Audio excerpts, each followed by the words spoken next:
Herkese merhabalar. Çiçeğin tariflerine hoş geldiniz. Bugün sizlere çıtırlıkta rekor kıran en kolay börek tarifini vermek için geldim. Hazır baklavalık yufkadan patatesli çıtır mı çıtır börekler hazırlıyoruz.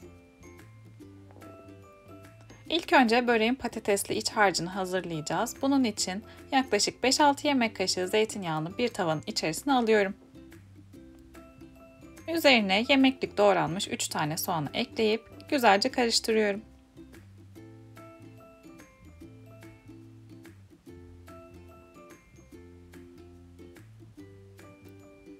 Soğanları yumuşayıncaya kadar pişiriyorum ve soğanlar yumuşadıktan sonra bir yemek kaşığı dolusu karışık salçayı ekleyip salçanın güzel kokusu çıkıncaya kadar kavuruyorum. Bir tatlı kaşığı tuzu da ekleyip karıştırdıktan sonra ocağın altını kapatıyorum. 4 tane patatesi önceden haşladım ve ezdim. Şimdi haşladığım patatesleri soğanın üzerine ekliyorum.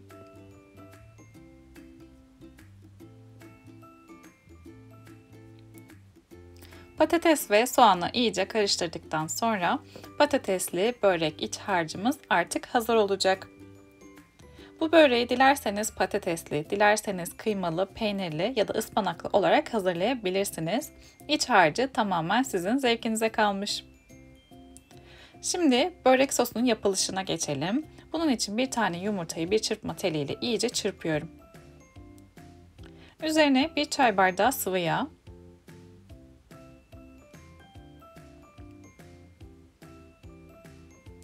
1 çay bardağı süt,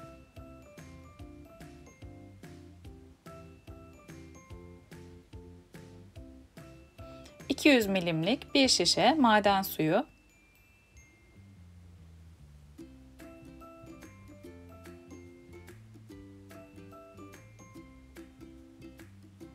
ve 1 çay kaşığı tuzu ekleyip çırpma teliyle bütün malzemeler karışıncaya kadar çırpıyorum.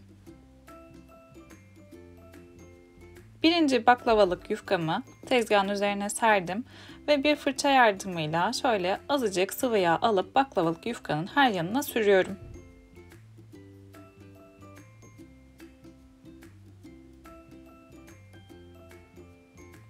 Şimdi ikinci yufkayı seriyorum. Ve tekrar fırça yardımıyla birazcık sıvı yağ sürüyorum. Baklavalık yufka ince olduğu için ilk 2 kata sıvı yağ sürüyoruz. Normal sosu sürersek baklavalık yufka ıslanıp parçalanabilir. Onu istemediğimiz için ilk 2 kata sıvı yağ sürdükten sonra 3. katta hazırladığımız sostan döküp onu süreceğiz. 2 yemek kaşığı hazırladığımız sostan döküyorum baklavalık yufkanın üzerine.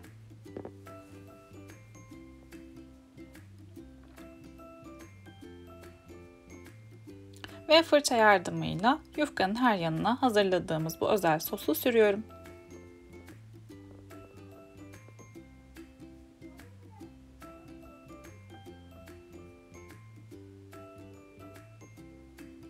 Şimdi 4. kat yufkayı seriyorum. Buna da aynı şekilde 2 yemek kaşığı sos döküp her yerine güzelce süreceğim. Bu arada diğer baklavalık yufkanızın üstünü mutlaka nemli bir bezle örtün. Böreği hazırlarken yufkalarınız kenarda kurumasın. İncecik bir yufka olduğu için çok çabuk şekilde kuruyabiliyor. O zaman da hazırlamak daha zor olacaktır.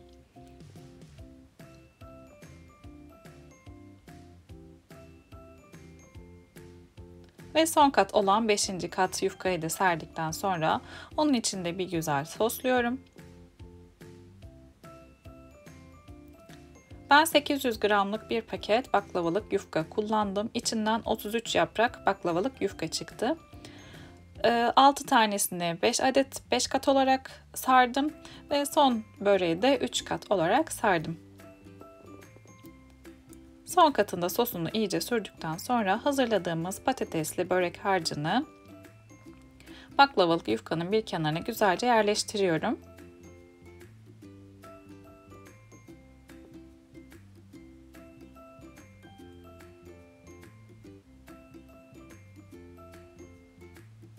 Ve şimdi çok sıkı olmayacak şekilde böreği sarıyorum.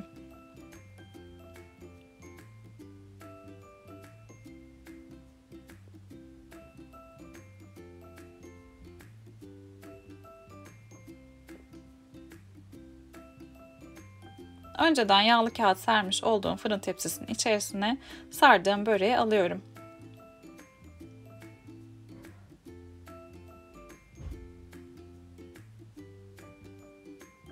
Aynı aşamaları hızlıca tekrar göstermek istiyorum sizlere. Baklavalık yufkanın ilk 2 katına çok az miktarda sıvı yağ sürüyoruz. Sonraki 3 kata hazırladığımız sostan sürüp güzelce fırça yardımıyla dağıtıyoruz. Ve sonra hazırladığımız patatesli harçtan kenarına koyup böreği sıkı olmayacak şekilde sarıp fırın tepsisinin içerisine alıyoruz. Böreklerin hepsini sarmayı tamamladıktan sonra keskin bir bıçak yardımıyla önce ortadan ikiye, sonra da kenarları ikiye kesiyoruz. Baklavalık yufka biraz sert olduğu için keskin bir bıçak kullanırsanız çok daha rahat şekilde kesebilirsiniz. Börekleri kesme işlemini tamamladıktan sonra kalan sosu fırça yardımıyla bütün böreklerin üzerine bol bol sürüyoruz. Sosu bitirene kadar bu işlemi yapacağız ve sonrasında önceden ısıtılmış 180 derecelik fırında pişireceğiz börekleri. Yaklaşık 45-50 dakikada böreklerimiz pişmiş olacak.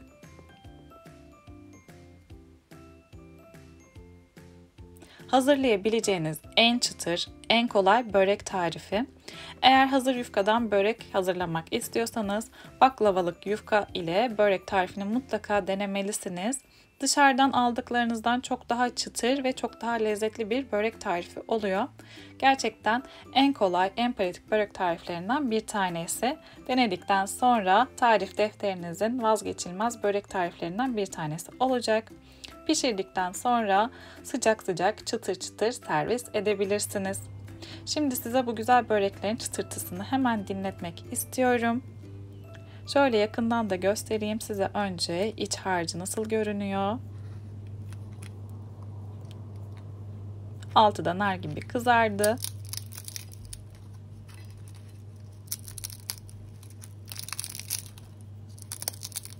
Fırından yeni çıktı, sıcak, o yüzden tutmakta biraz zorlanıyorum.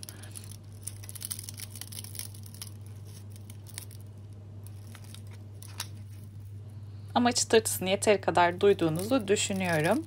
Deneyecek herkese afiyet olsun. Denedikten sonraki yorumlarınızı mutlaka aşağıda bekliyorum. Ayrıca kanalıma abone olup videoyu beğenmeyi lütfen unutmayın. Yeni tariflerde görüşmek dileğiyle. Hoşça kalın.